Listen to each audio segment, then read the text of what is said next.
세상에 떠도는 기묘한 괴담들. 첫 번째 이야기, 경상남도 창원의 아파트에서 실제로 겪었던 실화괴담. 경남 창원에 반송 아파트라고 있었습니다. 꽤나 규모가 큰 5층짜리 주공 아파트 단지였고, 지어진 지 30년 넘어서 재개발되었고, 지금은 더 크고 높은 아파트 단지가 들어서 있죠. 중학교 때까지 그곳에 살았었고, 제가 태어나기도 전에 지어진 아파트라 그런지, 단지 내에 우물도 있었고, 보일러도 연탄 보일러였습니다. 아무튼 중학교 2학년 여름 때였습니다. 그때 집에 친척들이 제사 때문에 우리 집에 모였었고, 그땐 12시에 제사를 모셨기 때문에 다들 제사 음식 먹으며 시간 때우고 있는데, 어른들이 심심하시다고 화투를 치시려는데 마침 집에 화투가 없어 저보고 사오라고 하시더군요. 돈을 받아들고 밖으로 나왔는데 슈퍼까지 가려니까 고민이 되더군요. 가로등이 있는 밝은 길은 디귿자 모양으로 돌아가야 하고, 직진으로 질러가려면 아파트 사이로 잔디밭을 지나야 하는데 어둡고 무서웠거든요. 일단 빨리 가려고 직진으로 잔디밭 쪽으로 가고 있는데, 저쪽 앞에서 약한 불빛이 보이고 고기 굽는 냄새 같은 게 나더군요. 뭐지? 하면서 다가가 보니까 불빛도 없는 잔디밭 위에서 가족으로 보이는 사람들이 잔디밭에 둘러 앉아 생선을 석쇠에 구워 먹고 있더군요. 이 시간에 왜 여기서 이러고 있나 싶기도 했지만 급한 마음에 바로 앞 슈퍼로 들어가 황급히 화투를 사고 나와서 다시 그 잔디밭 쪽으로 갔는데 아까 보였던 그 사람들이 흔적도 없이 사라진 겁니다. 그래도 일단 집에 가자 싶어 집에 와서 생각해보니 도저히 제가 화투를 사고 나와서 그곳으로 갈 동안의 불판이며 음식 및 도구들을 정리하고 그 자리를 깔끔히 치우고 흔적도 없이 사라진다는 게 말이 안 되고 이해도 되지 않아 어머니께 말씀드리니 쓸데없는 소리만 하시더군요. 어쨌든 제사가 끝나고 다음날 학교 마치고 집에 오니까 어머니께서 어제 제가 봤다던 거 좀 자세히 말해보라고 하셔서 7살쯤 되는 남자애랑 그의 엄마와 아빠로 보이는 가족이 잔디 위에서 생선을 굽고 있었다고 하니까 무릎을 치시며 안타까워 하시더군요. 그러면서 하시는 말씀이 그 잔디밭 합동에 사는 가족이 지리산 계곡에 놀러 갔다가 실족했다면서 어제 단지 내 무당집에서 제를 올렸다고 하시더라고요. 마침 제가 지나던 잔디밭 쪽 1층이, 그러니까 고기 굽고 있던 그 자리 바로 뒤가 무당집이었어요. 단지 내 무당집은 그 집이 유일했고 우리 앞집에서도 3살 정도 되는 어린애가 어느 날 갑자기 개 흉내를 내면서 네 발로 다니고 개 짖는 소리도 하고 해서 그 무당이 굿을 한 적이 있었는데, 그때 당시 우리 가족도 굿하는 걸 지켜봤었어요. 마무리할 때 그 집에서 쓰던 칼을 흰천으로 묶어서 현관 쪽으로 던지던데 칼끝이 집 밖으로 향하면 귀신이 나간 거라고 하더군요. 하필 칼끝이 우리 집으로 향해서 어머니가 항의하니까 우리 집에서도 간단한 구슬하고 칼을 던지고를 반복해서 결국 밖으로 귀신을 쫓았다고 하더라고요. 아무튼 그 후로 그 애는 점점 정상으로 돌아왔고 저희 가족도 별탈 없이 2년 정도 더 살다가 이사 나왔네요. 아직도 제가 본 가족이 지리산에서 실족한 가족이 맞는지 확실하지는 않지만 그때 제가 본 그들의 모습과 싱싱하지 않아 보이던 생선에서 나던 비릿한 냄새는 아직도 선명하고 가끔씩 꿈에서도 나오네요. 두 번째 이야기, 이상한 별장의 비밀. 친척 어르신분이 해주신 이야기입니다. 아저씨가 사시는 동네 뒷산을 서울에 사는 어떤 부자가 사들였다고 합니다. 산이 그리 높지도 않았고 이러저러한 초목들이 예쁘게 피어 있어 평소 집을 짓는다면 참 좋겠다고 다들 생각해왔는데, 그 부자 역시 별장을 만들 생각으로 그곳을 샀더랍니다. 그리고 얼마간의 공사 후 뒷산에는 정말 근사한 저택이 들어서게 되었습니다. 겨울이 찾아오자 고등학생이었던 자식들과 아내도 별장에 오게 되었습니다. 아저씨가 말씀하시기를 정말 화목한 가족이었다고 하십니다. 그런데 그 별장에 찾아오자마자 그 화목함은 순식간에 깨져버리고 말았습니다. 고등학생이던 아들이 연년생 여동생을 이유 없이 겁탈할 수도 없이 시도했기 때문이었습니다. 그뿐만이 아니었습니다. 평소에는 아무렇지 않다가도 이상하게 자다 말고 바지를 홀랑 벗고 발기된 성기를 덜렁거리면서 마을을 쏘다니는 겁니다. 그리고 여자만 보면 그게 할머니라도 겁탈하려 들었습니다. 부자는 어떻게든 아들이 제정신을 찾길 바랬지만 점점 도가 넘어서자 하는 수 없이 아들을 정신병원에 입원시켰다고 합니다. 하지만 문제는 또 다시 일어났습니다. 이번에는 부자가 똑같은 일을 저지르기 시작했기 때문이었습니다. 마치 실성한 사람처럼 성기를 내보이고 여자만 보이면 겁탈하려 들고 또다시 눈 깜짝할 사이에 제정신을 찾는 일이 부자에게도 반복되었습니다. 그런데 그 마을 사는 어떤 사람이 이건 분명 가벼운 일이 아니라고 해서 부자의 아내를 설득해서 용한 무당을 불러왔다고 합니다. 무당은 오자마자 뭔가 여기 있다는 낌새를 눈치채더니 갑자기 아들이 묵던 방으로 냅다 달려가 당장 여기 구들장을 파보라고 소리쳤습니다. 마을 사람들은 불쌍한 사람을 돕는다는 마음에 힘을 모아 아들 방을 파보았습니다. 그러자 놀랍게도 그 아래에는 하반신만 남은 남자의 유골이 발견되었습니다. 무당이 말하길 이 남자는 무덤도 없이 객사한 이로써 지금은 하반신밖에 남지 않았는데 남자의 하반신이 가지는 욕구 같은 것이 부자와 부자의 아들이 씌었다는 겁니다. 다행히 굿을 한 뒤 부자와 부자의 아들은 정신을 차렸고 유골은 좋은 곳에 안치되었습니다. 세 번째 이야기, 신천지 실화. 20살부터 22살까지 신천지 다니다가 그만둔 썰을 풀어보겠다. 먼저 17살 때 엄마 친구를 따라 허름한 동네 교회를 다녔었다. 엄마 친구가 엄마랑 나랑 둘이 데리고 갔다. 그냥 어느 곳에서도 볼 수 있는 장로의 간판의 교회였다. 엄마나 나나 기독교를 혐오하고 골수 안티크리스찬이었지만 교회의 누나 형들이 너무 잘해주고 재밌어서 3년간이나 다녔다. 엄마도 외롭고 심심해서 교회를 그냥 다니는 게 좋다고 하여 그냥 믿지는 않지만 쭉 다니게 되었다. 근데 교회 분위기가 뭔가 이상했다. 오래 다닌 사람들이 하나둘 사라지고 어디 갔냐고 물어보면 목사나 다른 사람들이 이상하게 감추는 거였다. 이게 나중에 알고 보니 신천지 표현으로 선교교회라고 했다. 대한예수장로의 간판을 도용해서 달아둔 다음에 사람들을 끌어모아서 좀 오래 다녔나 하는 사람들을 하나둘 신천지로 보내는 뒤통수 치는 브로커 교회였다. 엄마와 나는 이 사실을 알았지만 엄마와 나를 데려온 엄마 친구가 자기 믿고 한번 다녀보자고 먼저 엄마를 센터라는 곳으로 보냈다. 센터라는 건 신천지에 입교하기 전에 센터 수강이라고 7개월간 무료로 지네들 교리를 공부하는 곳인데 나처럼 선교교회에서 브로킹을 당하거나 아니면 동호회에서 왔다 하던가 대학교 숙제달 앞시고 이상한 심리조사나 설문조사를 하면서 핸드폰 번호 물어보는 20대 애들 있을 텐데 걔네들이 그렇게 번호 따서 연락한 다음에 한 며칠 복음방이라고 성경 공부 좀 시켜주다가 이제 됐다 싶으면 센터로 데려오는 것이다. 1인 2명 이상 전도가 얘네들의 의무사항이라 그런 식으로 센터를 보내면 자기의 열매라고 한마디로 자기 실적을 채우게 되는 거다. 보험회사나 다단계처럼 말이다. 대학도 못 가고 20살 때 재수생이었던 나는 또래 애들이 바글바글한 그 센터라는 곳이 굳이 나쁘지는 않았다. 이쁜 애들도 엄청 많았거든. 대충 예식장이나 아니면 큰 빌딩 같은 걸 자기들이 매입해서 거기에다가 책상, 의자, 칠판 등을 마련해두고 무슨 신학대학교처럼 조성해놓고 거기서 7개월간 죽도록 공부하는 거다. 너희들 동네에도 곳곳에 있을 거다. 한 기수만 해도 사람 수백 명이 쏟아진다. 정말 신학대학 뺨친다. 이제가 수능 끝난 19살부터 해서 60대 노인까지 수백 명의 사람이 바글바글거린다.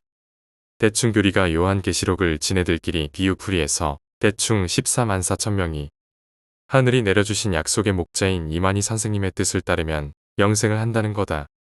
그래서 하루빨리 14만 4천 명을 완성해야 역사가 이룩된다는 거다. 나 다닐 때 11년도에 이미 9만 명이 넘었는데 분명 지금 14만 4천 명은 넘었을 거다. 근데 지금 아무 일도 안 일어났지. 경기도 과천이 요한지파가 본부인데 여기에 1만 5천 명 정도. 그리고 두 번째로 큰 지파가 전라도의 베드로 지파라고 1만 4천 명. 그리고 대구와 부산 등의 디데오 지파. 하여튼 예수 12제자의 이름을 따서 전국에 각각 12군데 지파를 두고 있다. 무슨 하나의 회사가 여러 군데에 지사를 두고 있는 것처럼 말이다. 하여튼 나는 센터에서 대충 7개월간을 수료했었다. 중간에 몇 번이고 나오려고 했었지만 그때마다 전도사와 나를 전도했던 아저씨, 나와 엄마를 데려온 엄마 친구의 아는 사람이 몇 번이고 뜯어 말리기도 했고 그냥 대학도 못 가고 심심하니까 사람 구경하러 다니자는 심보로 다 마치고 수료하려면 초등, 중등, 고등 시험을 다 통과해야 된다. 드디어 신천지 교회로 들어가게 되었다. 무슨 분위기가 다단계 회사랑 거의 비슷하다. 청년부 같은 경우 대학 출신별로 공공대학 부서, XX대학 부서 이렇게 나누고 그 부서에 속해서 각각 부서 생활을 한다. 워낙에 규모가 크니 대학 부서 하나만 해도 수백 명이다. 나 같은 경우 재수생이라 전문대학, 재수생, 그리고 기타 소수대학 학생들을 모아둔 부서에 들어가서 활동하게 되었다. 보통 교회처럼 찬송가를 부르고 기도하는 게 아니라 14만 4천 명을 채우는 목적으로 다단계 회사처럼 서로 실적을 발표하고 부서별로 성과 내고 달성하고 할당량이 주어지고 이런 분위기인 거다. 부서 안에 부서장이 있고 그리고 각각 팀으로 나눠서 생활하는데 여기에 팀장과 부팀장들이 일반 성도들을 관리하고 1인 2명 이상 전도를 목표로 오늘도 내일도 대학가나 터미널, 시내에 달려가서 포교짓을 하러 다닌다. 그리고 웃긴 게 보통 교회처럼 그 벤치 같은 의자가 있는 게 아니라 성경 구절에 하나님 계신 곳에는 신발을 벗고 기도하는 거라며 신발 다 벗고 그냥 바닥에 수천 명이 빈 공간에 모여 앉는다. 그때 내 팀장이 5살 연상의 여자였는데 센터 시절 때부터 나에게 살갑게 굴었는데 여기에 들어와서 때마침 팀장과 일반 성도로 다시 만나게 돼서 인연이다 싶어서 친하게 지내게 되었다. 키는 163 정도의 얼굴은 굉장히 이쁜 얼굴이었다. 모쏠 인생이었던 나에게 태어나서 처음로 진심으로 잘해주고 관심 가져준 사람이었다고 느꼈다. 같이 시내를 나가 전도활동하면서 배고프다는 핑계로 같이 밥도 사먹고 커피도 사먹고 다른 지방 부서에 일이 생겼다는 핑계로 같이 따라가서 전주원옥마을에 가서 데이트도 하고 스킨십 빼고는 다 해왔던 것 같다. 이 누나 때문이라도 교회를 쉽게 그만둘 수가 없었다. 게다가 21살에 대학에 들어가게 되었는데 거기서도 아웃사이더라 친구가 없어서 공강 시간대마다 혼자 밥 먹기 쪽팔려서 시내로 나가면 전도활동을 하고 있는 신천지 동무들이 있기에 시내로 달려가서 같이 종종 밥을 같이 먹고 그랬었다. 그냥 그렇게 해서라도 사람을 만나고 싶었다. 신천지만 다니는 게 빼면 얼굴도 이쁘고 공부도 잘하고 성격도 착하고 일단 교회 다니는 애들이 기본적으로 성격이 좀 착한 애들이 많더라고. 하지만 이 미친 정신병자들이 이만희 교주님은 대학병원에서 사망 선고를 받고 2시간 만에 다시 깨어나 의사들조차도 이 사람은 보통 사람이 아니라고 믿게 되었다는 둥. 자기가 하는 말이 10몇 살쯤에 하늘에서 하나님에게 계시를 받았다는 둥. 14만 4천 명이 입맞으면 영생을 한다는 둥 미친 개소리를 해대고 그리고 신천지 활동을 위해서 대학 다니던 애들이 대학을 그만두고 국시를 부른 애들이 국시를 포기하고 유학길에 오를 수 있는 애들이 유학을 포기하는 둥. 도저히 정상인의 수준으로 납득할 수 없는 새끼들이라서 참다 못 참을 때 하루라도 교회를 안 나가게 되면 바로 팀장, 부팀장, 그리고 같은 구역원에서 전화폭탄이 쏟아지고 학교에 있는 곳에 쫓아오고 알바하면 알바하는 곳에 쫓아오고 나중에 저녁 되면 집까지 찾아와서 왜 안 나오냐고 찾으러 온다. 보통 인간이면 절대로 벗어날 수 없는 거다. 그래서 마지못해서 다시 나오고 그러다가 다시 또 안 나가면 또 그 누나가 쫓아오고 이런 짓을 한 10번은 반복하면서 5살 연상 그 팀장 누나랑 미운정 고운정 애증이란 애증은 서로 다 섞이기도 했지.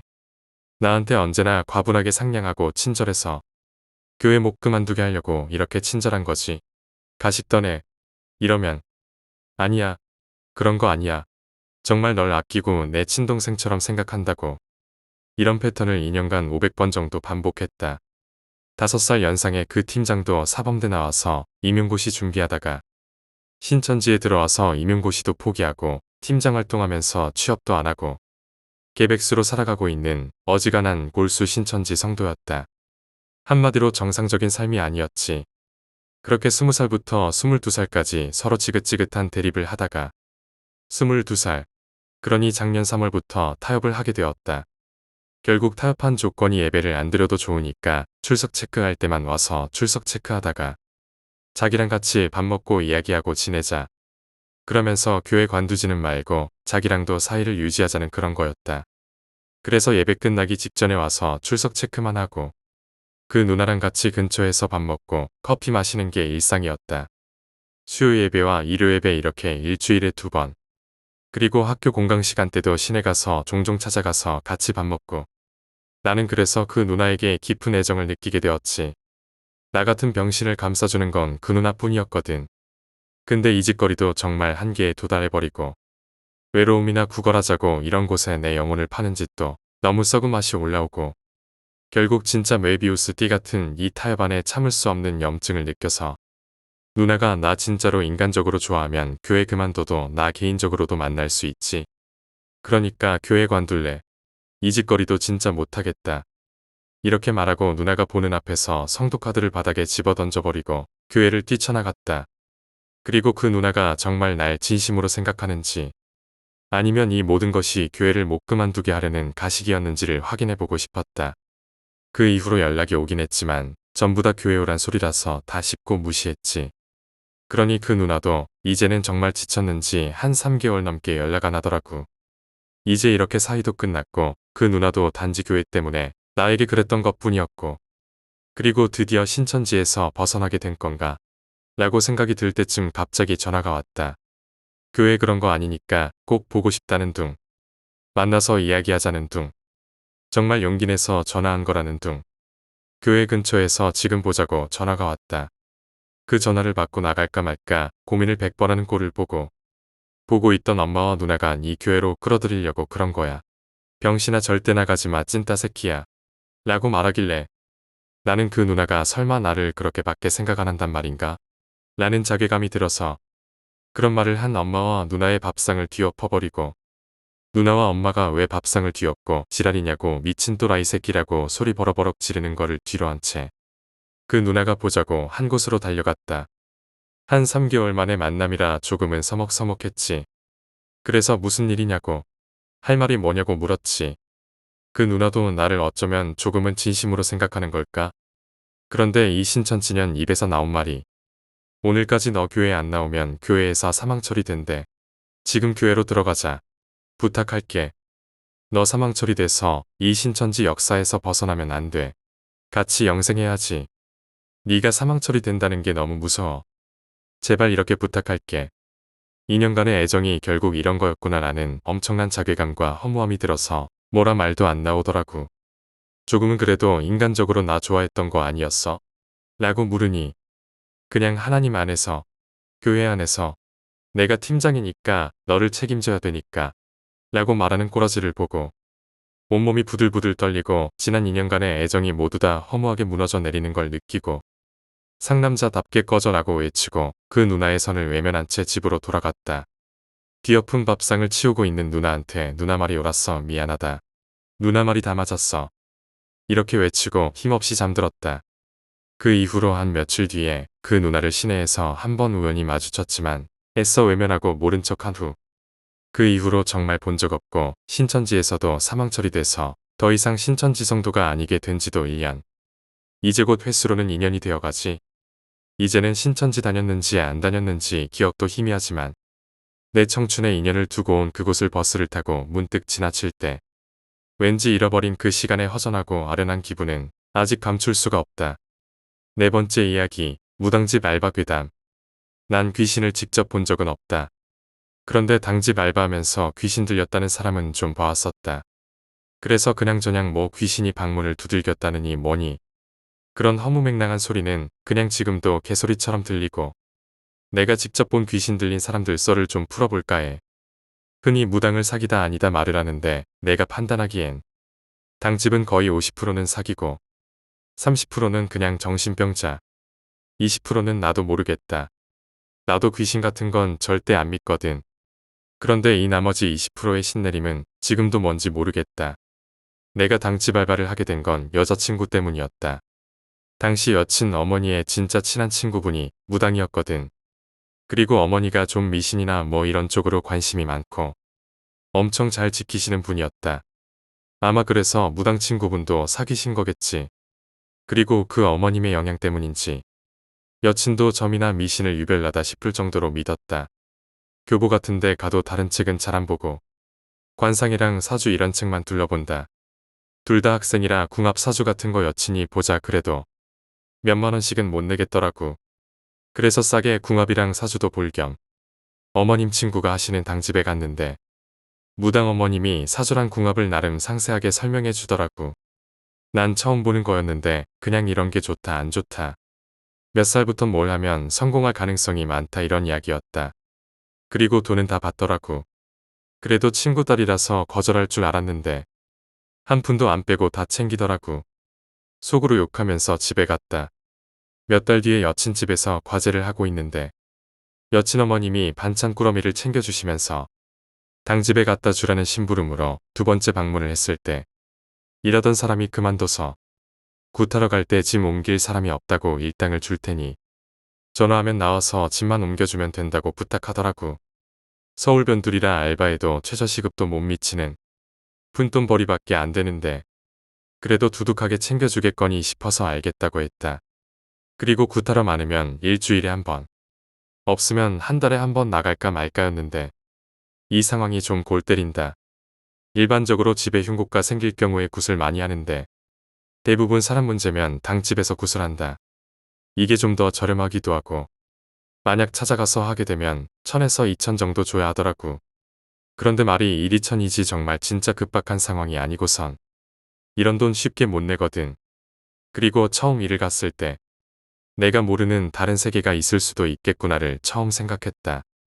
수원의 LG 빌리지였는데 굿을 다른 곳에서 한다고 해도 당집 재단에 있는 모든 식기랑 굿할 때 쓰는 물품들은 전부 챙겨가야 한다. 굿하는 거 이웃 눈에 띄면 안 좋은 말만 나오니까 전부 박스에 넣어서 가지고 간다. 신들이 건드리는 물건이라 함부로 움직이면 안 된다고. 일일이 작은 부적을 붙이고 박스를 포터에 쌓는 것도 최대한 원래 위치 그대로 옮긴다. 그렇게 포터를 타고 나랑 굿 도와주는 아줌마 한 명이랑 무당이랑 같이 도착했는데 꼬마애가 문제였다. 사실 이 정도로 큰돈 낼 문제면 자식 문제가 90% 이상이다.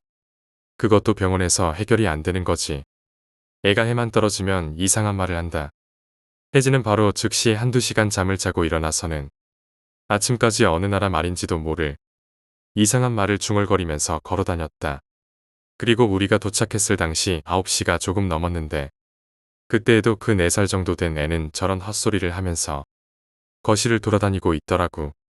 진짜 주위에 애 엄마 아빠도 있고 사람도 많은데 그게 그렇게 무서울 수가 없었다. 그래도 살아오면서 미친놈 좀 봤다 싶었는데 막상 무당과 같이 이런 애를 보니까 또 느낌이 다르다. 뭐라고 표현을 못하겠네.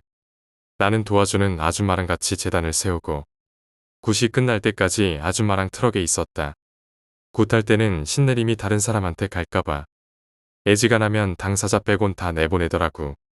좀 개소리 같긴 했지만 그리고 일을 도와주는 아줌마는 여러 당집을 다니면서 굿을 도와주는 일만 전문으로 하시는 분인데 아줌마 특유의 수다로 굿이 끝날 때까지 난 궁금한 걸 원 없이 물어볼 수 있었다. 그때 처음 물어봤던 게 진짜 무당이 신내림 받고 그러는지 전부 사기 아닌지였다. 내 입장에서는 전부 구라 같았거든. 아줌마가 말하길 대부분 사기란다.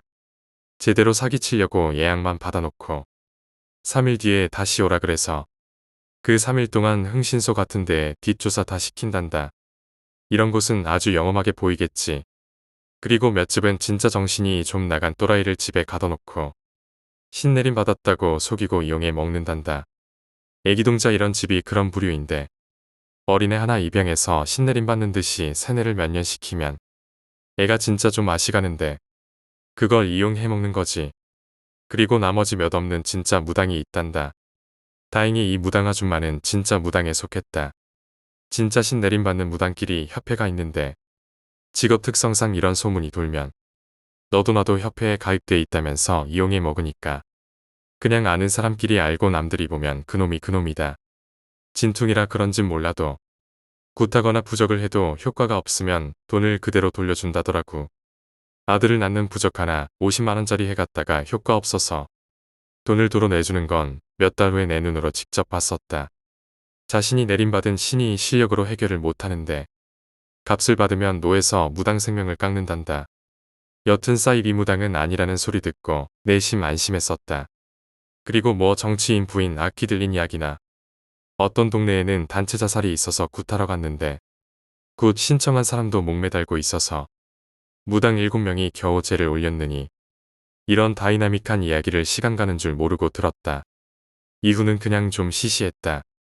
두 번째 집에 갔을 땐 충격과 공포스러운 일이 좀 있었지만 이 집은 아파트다 보니 현관밖에 있을 곳도 없고 주차장 포터에 계속 있었으니 말소리조차 못 들었으니까 그냥 무당 어머니한테 굿 끝났다고 전화 받고 다시 재단 허물고 포장해서 당집에 갖다 놓고 끝났다. 일당은 20만원으로 엄청 후했다. 그리고 이후에도 5개월 정도 더 일했는데 보름 후에 구리의 작은 조립식 펜션집에 갔을 때는 진짜 장난 없었다. 이곳 역시 젊은 여자가 귀신 들렸었다. 처음 갔을 때와 똑같이 짐을 들고 들어가려는데 무당 어머니가 맞더라고. 잠깐 뭐 좀 해야 한다면서. 부적 하나씩 나랑 도우미 어머니한테 속옷에 넣으라고 하곤. 펜션이라 앞에 잔디마당이 있었는데 거기서 큰 유리창으로 안에서 보이게 제단 만들라고 말하더니 제단을 만들 동안 바로 마당에서 바로 신내림을 받았다. 짧게 요약하자면 우연하게 당집에서 일했는데 귀신 들린 사람을 직접 봤다. 원래 귀신 같은 거 안 믿고 허세도 쩔었는데 5달 일하고 공포 영화도 못 보는 찌질이로 바뀌었다. 5번째 이야기, 베트남 부인 실화. 이 글은 실제 일어난 사건을 다루고 있습니다. 사건의 특성상 거북한 내용이 있을 수 있습니다. 이 얘기를 듣고 불편해하실 분께서는 듣지 말기를 부탁드립니다. 오늘 소개해드릴 사건은 국제결혼으로 한국에 시집을 온 언니 하나만을 믿고 한국의 코리안 드림을 꿈꾸며 큰 돈을 벌겠다는 생각만으로 한국에 왔다가 형부로부터 지속적인 성폭행을 당하며 성폭행으로 출산까지 하게 된 베트남 여성의 이야기입니다. 시작합니다. 사건의 범인인 김모 씨는 2003년 3월 베트남 국적의 A씨와 혼인을 올립니다. 5년 뒤인 2008년 5월 19일 A씨의 동생인 B씨가 언니를 찾아 한국을 방문하게 되면서 사건은 시작됩니다. 피의자 김씨는 언니인 A를 대신해 처제 B씨를 공항에 대신 마중 나갔습니다. 김씨는 당시 더블캡이라 불리우는 1톤 화물차에 B씨를 태우고 오던 도중 처제 B씨를 강간할 목적으로 경기도 용인시에 소재한 인근 야산에 주차를 합니다. 더블캡 뒷자리에 타고 있던 처제 B씨의 양손을 강제로 끌어당겨 조수석에 앉히고는 한 손으로 B씨를 제압하고 옷을 벗기려 했고 그녀의 저항이 거세자 그녀의 오른손 새끼손가락을 꺾어 아파하는 B씨를 완력으로 제압하려지만 계속 저항하자 안면부를 수차례 가격해 제압하고선 B씨를 일에 강간합니다. 그 이후로 김씨는 처제 B씨가 불법 체류자 신분인 것을 이용해 강간 사실을 언니에게 알려버리면 언니를 죽여버리고 너는 불법 체류자로 신고하겠다 하며 수시로 협박을 일삼으며 지속적으로 강간합니다. 처제 B씨는 피의자 김씨의 집에서 함께 지냈는데 2009년 11월에도 경기도 용인시 소재의 피의자의 집에서 언니와 같이 자고 있던 처제 B씨를 깨워 작은 방으로 데리고 간 뒤 강간을 합니다. 그 뒤에도 2010년 8월 6일 오전 8시경 아이들과 부인 A씨가 지켜보는 가운데 피의자의 집에서 처제 B씨를 작은 방으로 싫다고 저항하는 B씨를 데리고 가 B씨를 밀쳐 넘어뜨린 뒤 B씨의 위에 올라타고 제압한 뒤 바지를 벗기고 강간합니다.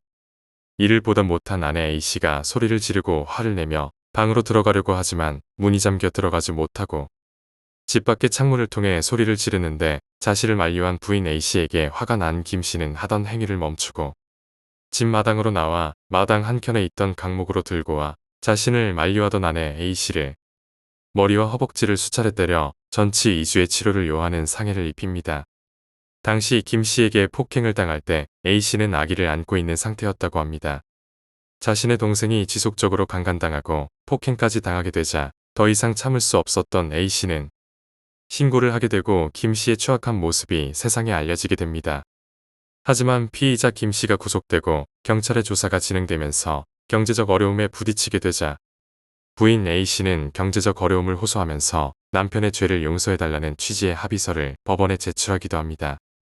피의자 김씨는 법정에서 진술하기를 부인했고 A씨를 폭행에 사용한 도구는 강목이 아니라 작은 빗자루였고 처제 B씨를 성폭행한 혐의에 대해서는 성관계를 맺은 점은 인정하지만 협박 등의 강제성은 전혀 없었고 B씨와 합의하에 이루어진 성관계였고 부인 A씨도 이 사실을 알고 있었다고 주장합니다. 부인 A씨를 폭행한 사건과 처제 B씨를 상습 강간한 두 가지 혐의로 김씨는 두 개의 사건이 병합되어 진행이 되게 됩니다. 피의자 김씨는 처음부터 일관되게 A씨와 B씨 두 자매가 자신을 무고한 것이라고 주장합니다만 법원의 판단은 달랐습니다.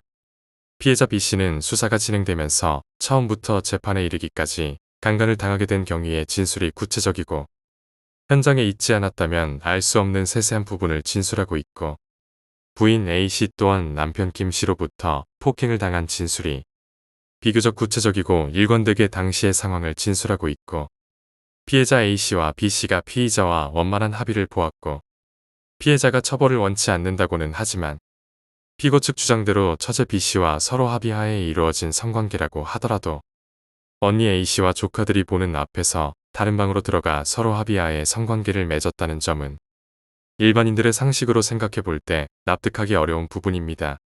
피의자와 변호인의 주장에 의하면 사건이 일어나기 전까지 부인 A씨와 피해자 B씨가 주변인과 수사기관의 도움을 요청하지 않은 점을 들어 B씨의 진술이 신빙성이 없다고 주장하고 있지만 B씨와 부인 A씨가 매달 베트남으로 송금해야 하는 상황에서 어려움을 호소할 곳이 없는 외국인이라는 점과 불법 체류자인 자신의 불리함 때문에 주변의 도움을 요청하기 힘들었을 것으로 추측된다고 말하고 피의자는 무고하며 억울함을 주장하고 있지만 4명의 자식을 두고 있는 부인 A씨의 부인과 불법 체류자인 B씨의 상황을 생각해 볼 때 피의자를 무고할 만한 동기를 찾기 어려워 사건의 공소사실을 모두 유죄로 인정한다고 판결합니다. 재판부에서는 판결문에서 인륜을 저버린 충격적인 범행을 저지른 피의자에게 중형을 선고해야 마땅하지만 동종범죄의 전과가 없는 점과 피해자인 부인과 처제가 처벌을 원하지 않는다는 합의서를 제출했고 남편의 부재로 인해 입기될 피해자의 경제적 어려움을 고려해 감형을 할 수밖에 없었다고 밝히며 7년 6개월의 징역을 선고합니다. 피의자 김씨는 수사기관과 법정에서 일관되게 자신의 무고함을 주장했고 두 자매가 자신을 무고해 베트남으로 재산을 빼돌리려 하는 것 아니냐는 주장까지 했다고 합니다. 사건 조사 중 밝혀진 사실이지만 김씨의 집에는 모두 5명의 아이가 있었는데 4명은 김씨와 부인 A씨와의 사이에서 낳은 아이였고 다른 1명은 처제 B씨와의 사이에서 낳은 아이라고 합니다. 상습적인 강간을 당하고 원치 않는 출산까지 하게 된 것이죠. 부인 A씨를 폭행할 때를 보자면 자기 자식을 안고 있는 부인을 강목으로 패는 게 사람이라면 할 수 있는 짓일까요? 세상은 넓고 미친놈은 많다지만 항상 법이란 놈은 미친놈들의 진화를 못 따라가는 것 같습니다. 늘 법원의 형량이 나올 때마다 하는 이야기지만 판사님들 욕하지 마시고 정치 성향을 떠나 죄 지은 사람은 다시는 그런 길에 빠지지 않고 상식이 통하는 누구나 인정할 수 있는 형량이 내려지고 죄 지은 사람들은 다시 잘못된 길로 빠지지 않는 그런 법과 시스템을 만들어줄 국회의원들을 뽑았으면 합니다. 김씨라는 인간이 출소를 하고 그곳에서 깊이 뉘우치고 나왔을지 아니면 이를 갈고 나올지 개인적으로는 후자 쪽이라고 생각합니다만 다시 부인 A씨와 처제 B씨는 경제적 자립이 힘들어 재결합해서 살 거라 생각되는데 법이란 게 참 안타깝기도 하네요.